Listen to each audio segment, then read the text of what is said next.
काय रांड्या फार सेंटिमेंटल व्हायला लागलास तू. ही मामांची बेनिफिट मॅच, ज्याला गौरवनिधी सामना असं म्हणतो ना, असं मला हे काहीतरी वाटतंय.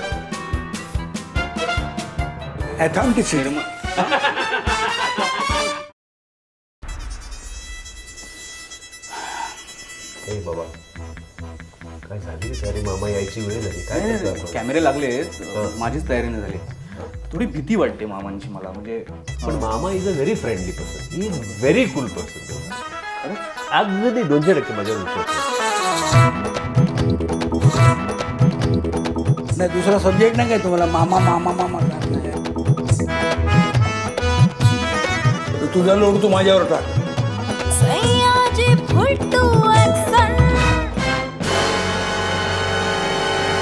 दे हो, नाही तर ते खात बसतील आणि मग इंटरव्ह्यू होणार नाही. असं बोलत राहा. काय बोलतो? काय म्हणतो तू? नाही काही नाही. तुमचा सिनेमा आता येतोय सेंटिमेंटल. सेंटिमेंटल की सेंटिमेंटल? चुकलं. सेंटिमेंटल. सेंटिमेंटल नाही, सेंटिमेंटल. याची सवय आहे ना ती, कुठल्याही शब्दामध्ये श घुसडवायचा. Poster poster boys. हो हो, पोस्टर गर्ल. सेंटिमेंटल म्हटल्यावर जरा ते जरा पुणे आणि मुंबई साठीच ते फार वाटतं ना सेंटिमेंटल. तुम्ही सेंटिमेंटल पाहिलात का? पण जरा आपण पलीकडे गेलो, पुण्याच्या पलीकडे सासवड भिसवडकडे गेलो किंवा आमच्या मराठवाड्यात गेलो तर काय सेंटिमेंटल व्हायला लागलायस तू एवढा. किंवा पुणे आपल्या कोल्हापूरकडे काय रांड्या फार सेंटिमेंटल व्हायला लागलायस तू. नाही नाही, मग सेंटिमेंटल हा एक भाग आहे त्याचा. मला कंटाळा आलाय या पोलीस डिपार्टमेंटचा. काय केलं मागच्या आठवड्यात? अहो, आम्ही दिघांनी जीवाचं रान करून पुरावा गोळा केलाय. तुमचा याच्यामध्ये हवालदाराचा रोल आहे. सपोउनी सहाय्यक पोलीस उपनिरीक्षक. आता म्हणजे थोडक्यात प्रमोशन झालंय, कॉन्स्टेबल. पण तुम्हाला इन्स्पेक्टर वगैरे ह्या रोलची तशी आवडच पहिल्यापासून ना? तुमचा पहिला सिनेमा होता कुठला? जानकी. पहिलाच होतो त्याचा, पण इन्स्पेक्टरच होतो मी. तोच कुठला? दोन्ही घरचा पाहुणा. त्यात सॅनिटरी इन्स्पेक्टर. इन्स्पेक्टर पण सॅनिटरी का असे ना, पण इन्स्पेक्टर. तुम्हाला मग डायरेक्ट हवालदार. नंतर मग हवालदार. सिंगम मध्ये पण होता ते सेम. अच्छा. पण तिकडे तो जास्ती हुशार होता. हा ससा जरा गरीब आहे, हा सेंटिमेंटल माणूस आहे. स्वभावाने फार एकदम नरम, सगळ्यावर दया करणे. बरोबर. आणि सगळ्यांकडे माणूस म्हणून बघणे मुळात. म्हणजे काय प्रल्हाद, बापनाची केस ओपन होऊन किती दिवस झाले? 3 महिने. मग तपास कधी लावणार? मी मेल्या. बाबा ते एकदा ते हे करू नका. तो आपला जो एक पाहिला, एक टाकला असा की तिसरा. हे तुम्ही किती सिनेमात केलेलं आहे? बऱ्याच सिनेमात. पण ते तरी तुला बघताना आणि फ्रेश वाटतं. गेल्या काही वर्षापासून तुम्ही थोडं चुजी झालाय म्हणा, किंवा कमी काम केलंय सिनेमांचं म्हणतोय मी. आता मी जरा जास्ती चूज झालं की मला असं वाटतं की इतके दिवस काय झालं, मी मीच काढलं बरंच काहीतरी. कुठली कॅरेक्टर असेल त्याच्यातून काय करता येईल असं मी जास्त. आता लोकांनी जर काहीतरी मला लिहून दिलं तर बरं होईल असं वाटायला लागलं आता, की बस झालं किती वर्ष काढायचं आता सारखं करायचं. मला एक सांगायला द्यायचंय, बस सांगायचं की आता हे असं आहे. काही जणांनी जर मला इतकंच सांगितलं आहे, अगे सिने असं आहे, हा सिने बरं काय हे काय करतो मी, करा ना काहीतरी असं मस्त हे करा एकदम. ते तुम्ही करा. असं कॉमेडी वाटलं पाहिजे एकदम, असं मस्त करा काहीतरी. हसायला आलं पाहिजे. हसायला नाही आलं हो, काय जरा नीट करा अच्छा. म्हणजे करायचं मीच. आणि हे तुम्ही काय करताय? कागदावर लिहून द्या ना. काही लिहिलेलं नाही त्यांनी, लिहिणं बिणं काय नाही, तुम्ही करा.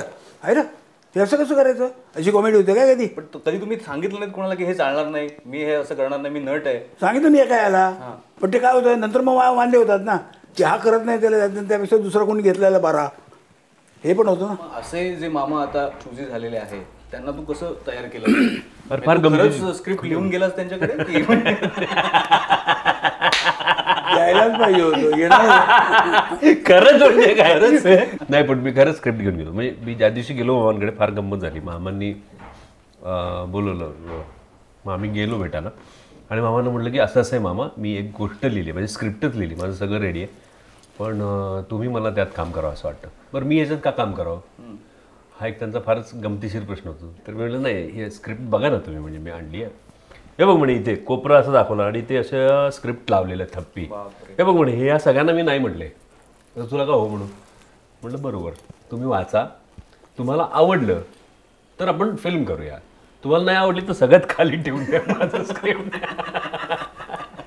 त्यावर मामा म्हणले बरं बरं ठीक आहे. हां मग चहा बी झाला हे ते. मामा फक्त चहा प्यायलो मी तुमच्या घरी आजपर्यंत, एकदाही तुम्ही मला पोहे उपमा ह्या प्रकारचे तत्सम काही पदार्थ असतात घरात आल्यानंतर त्याला मी माझा कुत्रा दिला होता ना.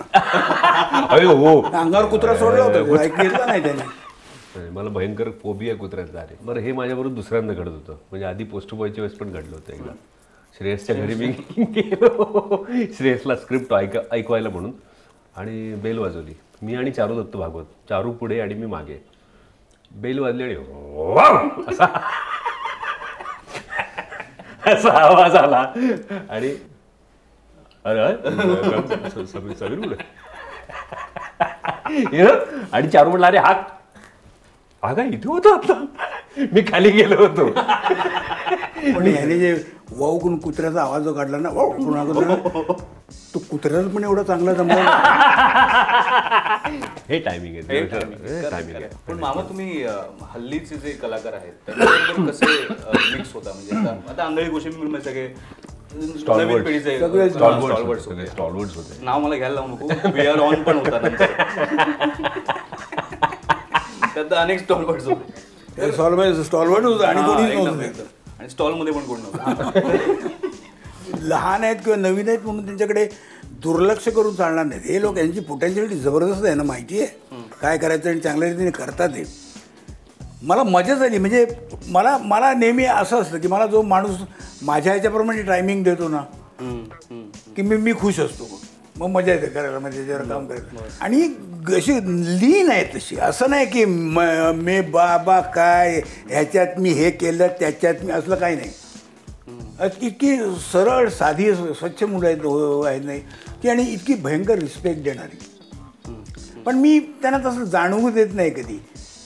मी नेहमी असं घुसल्यानंतर मी पहिल्यांदाच ते यायला इथपासून सुरुवात. उप्याचं जे ओपिनियन इन जनरल फिल्म आपल्या सेंटिमेंटलबद्दल जे होतं, ज्यावेळी त्याला पहिल्यांदा वाचून दाखवलं तेव्हा तो म्हटलं हे फारच इंटरेस्टिंग आहे, आणि ही मामांची बेनिफिट मॅच, ज्याला गौरवनिधी सामना असं म्हणतो ना, असं मला हे काहीतरी वाटतंय.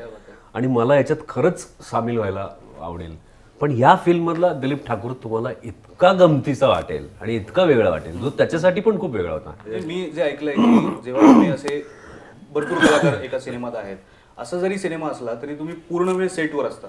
तुमचा जरी सीन नसेल तरी तुम्ही सेटवर थांबता, व्हॅनिटी व्हॅनमध्ये जात नाही. काय माझी पहिल्यापासून सवय आहे, एकदा सेटवर आलं ना की सेट सोडायचा नाही. डायरेक्टरने जेव्हापर्यंत जा म्हटलं नाही तोपर्यंत, तुमचं नाही आहे तसं म्हटल्याशिवाय आपण जायचं नाही. किंबहुना ते मला असं बोलून सांगतात की तुमचा आता बराच वेळ आहे, तुम्ही जर तोपर्यंत जर व्हॅनिटीमध्ये बसलं तर चालेल, जर शॉटला यांचा शॉट घेतो तोपर्यंत, तरी मी जात नाही.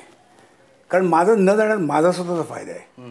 माझं ऑब्झर्वेशन चाललेलं असतं, हा काय सांगतोय त्याला, त्याच्यावर तो काय करतोय, तो कितपत जातोय, त्याने कसं करायला पाहिजे होतं, हे मी असं तर काय केलं असतं, हे माझं स्वतःचं हे चाललेलं असतं. मी कधी जात, एकदाही मी सेट सोडून कधी गेलेलो नाही. पॅकअप म्हटलं की मी उठतो, त्याशिवाय मी जात नाही. पण पॅकअप म्हटल्यानंतर पण एक तासभर तुम्ही मेकअप काढत नाही असं मी ऐकलं. मिशी लावलेली असेल मी. डायरेक्टर मला सांगितलं की तुमचं पॅकअप आहे, बरं. तो पॅकअप म्हटल्यानंतर मी 10 मिनटं बसून राहतो तिकडे, आणि 10 मिनटं झाल्यानंतर नंतर म्हणतो आता काढू, तो म्हणतो हां, मग काढायची. त्या 10 मिनिटात त्याला जर काही सुचलं तर. ह्या सिनेमासाठी बिहारमध्ये तुम्ही गेला होता, पण ते आता म्हणजे उलट झालं ना, म्हणजे प्रकाश झा आता बिहारचे सिनेमे इकडे वाईमध्ये करतो आणि तुम्ही बिहारचं शूट करायला तिकडे गेलात. हे तुम्हाला वाईत जाता आलं असतं की जवळ आहे वाई. हो नाही, खरं जाता आलं असतं, पण पैसे वाचले असते तुमचं.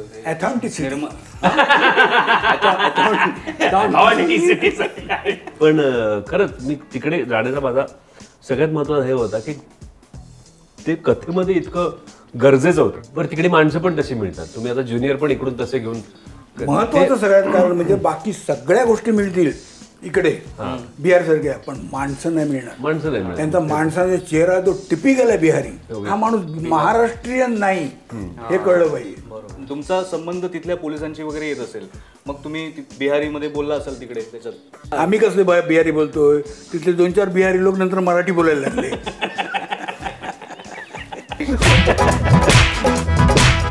क्या नाम है आपका? दिलीप ठाकुर. अच्छा, दिलीप ठाकुर. तो आप ही लोग हैं ना जो बम्बई में हमारे लोगों को पसंद नहीं करते हैं? नहीं भैया जी, वो करे हैं, करे. ये कूर है, कूर. मामा जरा आता इतर थोडे प्रश्न विचारतो. तुम्ही आता इतकी वर्ष लोकांना हसवलं, सिनेमामधून, नाटकामधून, सिरियल्स मधनं सुद्धा. तुम्ही कधी हसता? कुणाला बघून हसता? काय बघून हसता? नाही, मला तसं पाहिलं तर कम्पेअर टू मला हसायला कमी आहे का कोणाचं, पण मला नाही हसायला येत. मला आवडतं ते, पण मला हसायला नाही. माझ्या चेहऱ्यावर येत नाही की मी असा बाबा कुठल्याही हा हा हा हा असं नाही होत नाही माझ्याने. कुठल्या दर्जाचा विनोद लागतो की तो बघून तुम्ही हसलात? हां, असे आहे बऱ्याच फार वर्षापूर्वी जेव्हा दादा कोंडके जेव्हा विच्छा माझी पुरी करायचं तेव्हा मी माझं खळखळून हसलो होतो त्यांचे बघून. त्यांची ती स्पॉन्टेनिटी, त्यांचं ते टायमिंग, त्यासाठी त्यांचं विच्छा माझी पुरी करा हे लोकनाट्य मी 19 वेळा पाहिले. बाप रे. आता हल्ली तुम्ही सोशल मीडियावर नाही आहात. जो मोबाईल आहे तो मोबाईल करणे, मोबाईल ऐकणे, नंतर मेसेज करणे आणि बाकीचं स्टोअर करणे एवढाच बस. त्याच्या पलीकडे मी काही झेंगट करतो. मला व्हॉट्सअप पण नाही, काही नाही, मला काही माहिती पण नाही. कारण व्हॉट्सअपवर तुमचे एक विनोद सतत चालू असतात तुमच्यावरून केलेले. मला असं तेच विचारायचं होतं की तुम्ही ते कधी वाचलेत की नाही? म्हणजे वाचलेत, मला म्हणजे लोकांनी दाखवलेले. हा, म्हणजे ताजे सांगायचं तर मोदी आता इस्रायलला गेले होते, तर तेव्हा धनंजय माने असं तो फोटो. म्हणजे लोकांत सगळ्यात महत्त्वाची गोष्ट अशी आहे की लोकांना ते इस्रायलला गेले आणि त्याचे सगळं लोकांना तो त्यातला सिनेमातला प्रसंग आठवला की औषध पाठवण्यासाठी इस्रायलला पाठवणार होता तो औषध घ्यायला. केवढी महत्वाची गोष्ट आहे ही, लोकांनी हे लक्षात ठेवायचं. म्हणजे काय झालं माहिती आहे, तुम्ही जे 70 रुपये दिले होते ना, तो माणूस होता ना जो इस्रायलचा, तो वारला. आणि ते तुम्ही 70 रुपये दिले होते ना, ते सुद्धा वारले. हा हलकटपणा आहे माने, हलकटपणा आहे. आणि तुम्ही आमचा दररोज पेपर घेऊन जाता आणि त्याचे पैसे काय खाता ते जाताय ना तुम्ही. होता क्या बात आहे. एक फक्त शेवटचा प्रश्न विचारतो. नक्की शेवटचा? हो, नाही विचारतो. शेवटचाच आहे. विचार, आणखी 15 विचारले तरी मी एकदा चेक करतो. नाही, हा शेवटचाच आहे. हल्लीचे जे सिनेमे येतात मराठी, आता तुम्ही तर कमी काम करताय, पण बघत असाल, कधी प्रीमियरला जात असाल, तर तुमचं एकंदर काय म्हणणं आहे या आत्ताच्या सिनेमाबद्दल? मराठी इंडस्ट्री म्हणजे प्रोडक्शन्स तर खूपच वाढलेले आहेत. महाराष्ट्र इंडस्ट्रीला चांगले दिवस आले असं म्हणतात. मला काही दिसले नाहीत कुठे चांगले दिवस. मी शोधतोय पण मला नाही दिसले. पण प्रोडक्शन्स खूप झालेले आहेत. चालतात किती हा मुद्दा नाही आहे. ते चालण्यासाठी पिक्चर तुम्हाला चांगलं हे असायलाच पाहिजे. कारण आपल्याकडे मराठी माणसामध्ये असं आहे की मराठी माणूस हा कुठलाही जो आहे हा नीट पूर्ण पारख केल्याशिवाय कुठलीही कलाकृती बघत नाही. बरोबर. तो नाटक ते 5 जणांकडून ऐकून जाईल, चांगलं आहे नाटक, हो बरं बघूया, मग ते बघतो. सिनेमा सुद्धा कसा आहे, चांगला आहे, मजा आहे, मग जायचं, नाही जायचं की चला पहिला शो पहिलं हे मराठीमध्ये नाही होत, ते फक्त हिंदीमध्ये. एक शेवटचा प्रश्न अजून आहे. शेवटचा प्रश्न गंमत केली. पण मामा तुम्ही खरंच कूल आहात. म्हणजे सुरुवातीला मी नर्वस होतो, तुम्ही मला कूल केलं. आणि मला हेवा वाटतोय समीर सारख्या दिग्दर्शकांचा की ज्यांना एक पूर्ण प्रोजेक्ट तुम्हाला मामांबरोबर करायला मिळाला. हा अनुभव तुझ्यासाठी म्हणजे आयुष्यभरासाठी. नाही आम्ही असं केलं ना, तुला सांगतो, म्हणजे इतकी मजा केली आणि इतकी धमाल केली ना, पिक्चर सुरू कधी झालं आणि संपलं कधी झालं कळलंच नाही. आणि असंही नाही की आता तुम्ही बहुतेक खुर्चीच्या खाली कोसळणार असंही नाहीये. लागतील तुम्हाला, लोळणार तुम्ही. एक साधारण अशी मजा घेत जाणारे, असं खुसखुशीच असं वाटणार आहे ते फक्त चित्र आहे. सिनेमा भरपूर चालू दे. कारण जसं मामा म्हणाले, अच्छे दिन मराठी सिनेमाचे आले तसं म्हणतात, पण ते दिसत नाही, दिसू देत. पण मामा खूप धन्यवाद, मजा आली आज पॉपकॉर्न तुमच्या बरोबर खाताना. धन्यवाद धन्यवाद धन्यवाद. खातून पॉपकॉर्न आता आज जेवण हे आमचं तुमचं मी पॉपकॉर्नवर